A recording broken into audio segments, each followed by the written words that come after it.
Ele nem sabe o que é ir pro céu, ele nem sabe o que é levar um filho pro céu, ele nem sabe o que é isso. Como nenhum de nós dois partilha da escola de Frankfurt, teoria crítica, dialética negativa, essa porcaria toda. Então, Roxo, o que você faria de soluções propositivas pro Brasil hoje? Forte, hein? Muito bem. Primeiro, eu acredito verdadeiramente que a gente precisa mudar a matriz do governo e tomar o poder. Entendeu? Tomar o poder. E tomar o poder como? Através de uma militância real. A gente precisa ter postos de pessoas trabalhando no governo. Porque nós não vamos conseguir mandar todo mundo embora de um dia para a noite.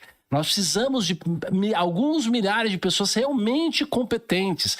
Como todo mundo era liberal 10, 12 anos atrás, a gente ficava assim, não, nós vamos acabar com o governo. Não vamos treinar ninguém, política é tudo vagabundo, e eu também ainda continuo achando que é. Mas você precisa ter pessoas se preparando para uma gestão pública, para a máquina, indo lá na Câmara do Vereador, entendeu? Mexendo em projeto e tal. Nós precisamos disso, isso aí é necessário. Para isso, a gente precisa educar essas pessoas culturalmente. A gente precisa de uma mudança cultural, né? Aliás, só um parênteses. O revolucionário é aquele que se revolta em última instância contra a realidade. Existe o Estado moderno, existe o governo, isso faz parte da realidade. É lamentável, mas é verdade, né? O liberalzinho limpinho, que é contra o direitista entrar na política, ele é um revolucionário. Porque ele tá negando a realidade.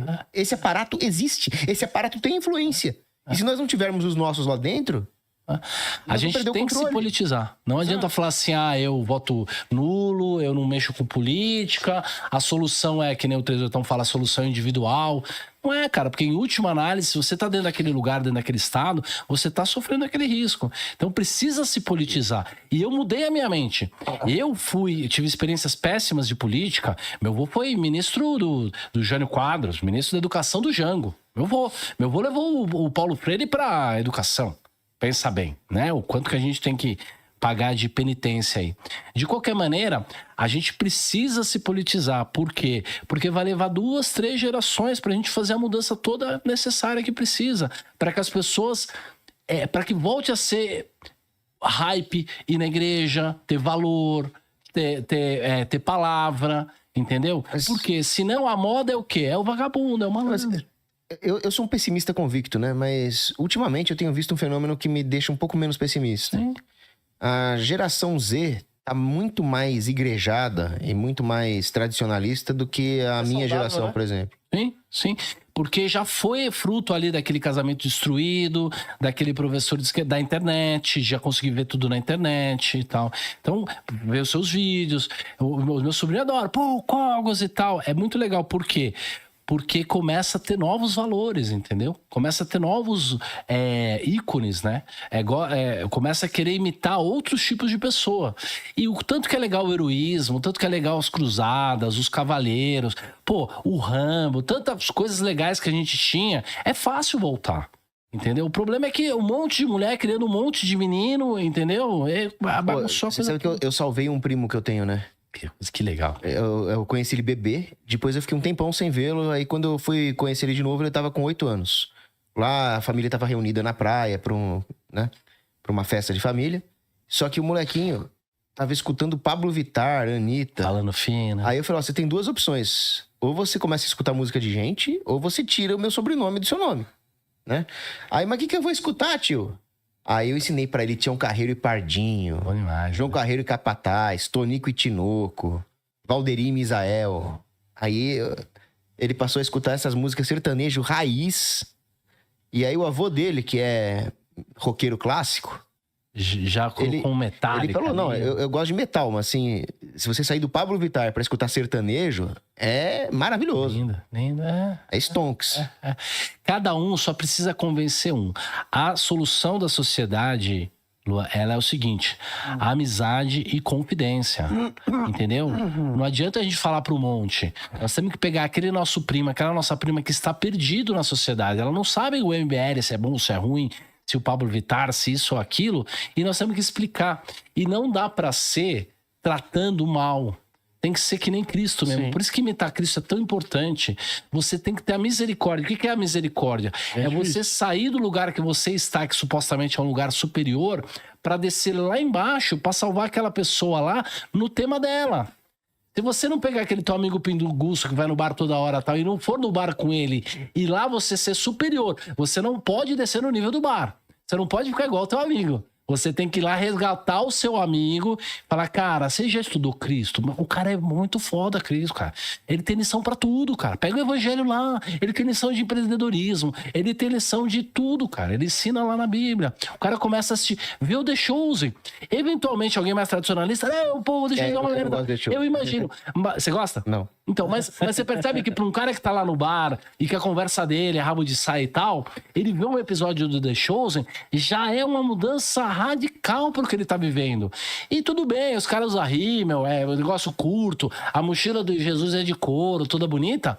Mas, cara, é o que dá pro cara naquele momento. Então, mas é que ele não vai conseguir sair da novela coreana e ir para o canto gregoriano. Não vai dar. Eu discordo, Roxo. Eu acho que você precisa trazer ele para a verdadeira doutrina, senão essa heresia americanista do Prevost, né?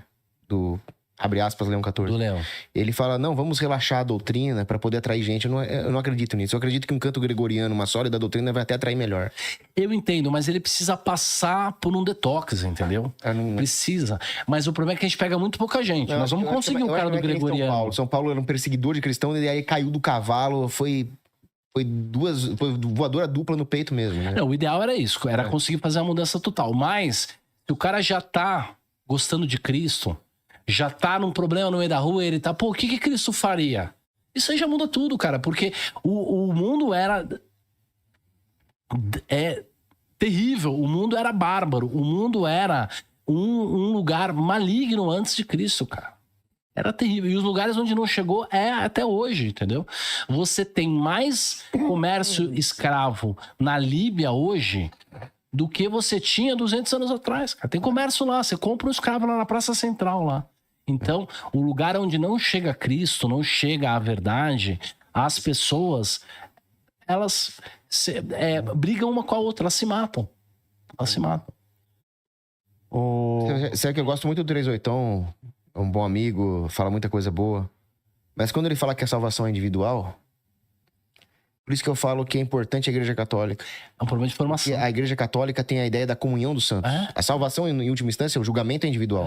Mas operar e a sua salvação, como a Bíblia fala, né? Opere a sua salvação com temor e tremor, ela é sempre no sentido de promover o bem comum. Exatamente. E você precisa resgatar. É responsabilidade sua. Você vai ser cobrado por aquela pessoa que você não ajudou. Se for na sua diocese, é legal. Por quê? Porque se é um cara da rua, o cara não... Você não vai conseguir mudá-lo, entendeu? Aquele dinheiro vai destruir mais ainda a sociedade. Mas, se é uma pessoa que já tem os valores adequados e tá precisando de um apoio, essa pessoa é que vai tracionar, ela que vai converter, ela que vai fazer as coisas. Então, por exemplo, eu não obrigo meu filho, até porque eu não crio ele, né? A mãe dele cria ele, né? Ele é um filho natural, né? Numa época que eu não era católico. Então, o que acontece? Ele fica perguntando de Cristo, do catolicismo, das coisas. Aí ele fala, pai, todo dia você anota os nomes das pessoas que você quer rezar, que você quer orar na missa. Pô, eu escrevo lá o nome do meu pai falecido, por uma cruzinha, minha mãe, ele, blá, blá, blá, blá. Pô, ele já tá entendendo dos antepassados, do bisavô, do avô, do valor, do que cada um fazia. Você tá criando uma história para ele, uma missão para ele. Tá ligando isso com a história do mundo, do cristianismo, de Cristo. É totalmente diferente de você largar na escola lá e... o que você fez? Como é que foi na escola hoje? Foi legal. Daqui a pouco, tem uma história que um amigo meu conta, que o pai perguntou pro moleque, Luizinho, quem que você prefere, o papai ou a mamãe?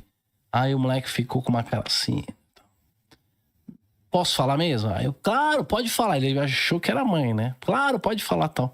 Não, quem eu gosto mais, mesmo pra valer, é o Ricardo, nosso motorista. Entendeu? Aquele que me busca na escola, eu falo com ele do futebol, a gente conversa. Então, nós estamos terceirizando a coisa mais importante que existe. Porque o cara, quando ele casa, é um sacramento. E ter filhos é uma vocação. Você é obrigado a levar o seu filho para o céu. Se você chegar lá e você não levou o seu filho para o céu, você não entra sozinho lá. Então, são valores totalmente distintos. Veja o valor desse liberal aí, que é a favor do abortismo, da drag queen na escola e tal. Ele nem sabe o que é ir pro céu, ele nem sabe o que é levar um filho pro céu, ele nem sabe o que é isso. E como isso é realmente o que gera ordem para a sociedade. Pessoas querendo levar os filhos pro céu. Então, assim, talvez você tenha que ter uma casa menor e menos vezes para Disney, uma escola um pouco mais barata, mas você talvez tenha que ficar 3, 4 horas com seu filho lá. As pessoas não conseguem mais ficar com os filhos. Elas nem sabem o que fazer com o filho. Pô, eu nem ia ir pra Disney. Não vá. Não tem nada pra ver lá. É uma empresa satânica. É uma empresa que promove o aborto e aquele outro negócio com P. Sim. Os caras lá da Disney estavam na ilha do Epstein. Então, assim, leva o seu filho pra Ouro Preto, pra Cidade Velha, vai ver um museu sacro. Fuck Disney. Ou Roma, né? Melhor aí se você tiver um dinheirinho sobrando, Europa. Vai ver os museus da Europa, que Disney é o caramba. E se você quiser ir para os Estados Unidos, tá cheio de coisa boa lá também. Você vai em Orlando mesmo, em vez de ir pra Disney, vai ver o Museu Histórico de Orlando, como é que foi a colonização. É infinitamente melhor que a Disney.